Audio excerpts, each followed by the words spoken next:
Karachi test में Australia का toss जीतकर बैटिंग का फैसला। पाकिस्तानी टीम में 2 तब्दीलियां, नसीम शाह और इफ्तिखार की जगह हसन अली और फहीम अशरफ टीम में शामिल। बाबर आजम और पैट कमिंस ने विकेट को अच्छा करार दे दिया।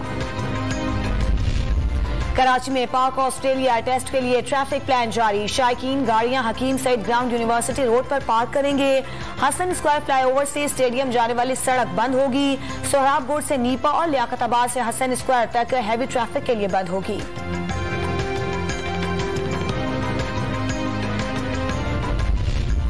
जनरल बाजवा ने कहा कि फजलुर रहमान को डीजल ना कहूं, अब तो सारी कौम डीजल डीजल करती है। अच्छा इंसान अच्छाई और बुरा इंसान बुराई के साथ खड़ा होता है। न्यूट्रल तो जानवर होता है। वजीर आजम का दीर में जलसे से खिताब। किसी से कोई शिकायत नहीं लगाई, इमरान खान मुखालिफिन को गालियां देते हैं। मौलाना फजलुर रहमान का वजीर आजम के खिताब पर रद्द अमल।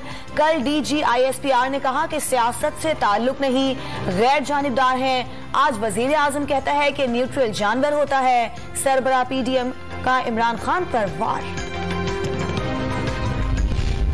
राना सनाउल्लाह तहरीके अदम एतमाद के बायस इस्लामाबाद में मसरूफ मनशियात बरामदगी केस में हाजिरी मुआफी की दरख्वास्त अदालत ने मंजूर कर ली। मुल्क भर में कोरोना 24 घंटों के दौरान 571 नए मरीज सामने आ गए। NCOC के मुताबिक मुस्बत केसेस की शरह 1.54% रही।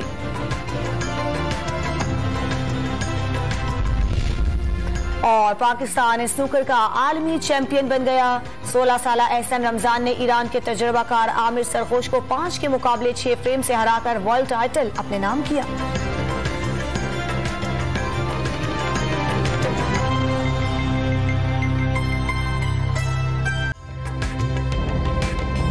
ताज़ा तरीन वीडियोस के लिए हमारा YouTube चैनल सब्सक्राइब करके बेल आइकन प्रेस करिए ताकि आपको मिले हर अपडेट सबसे पहले।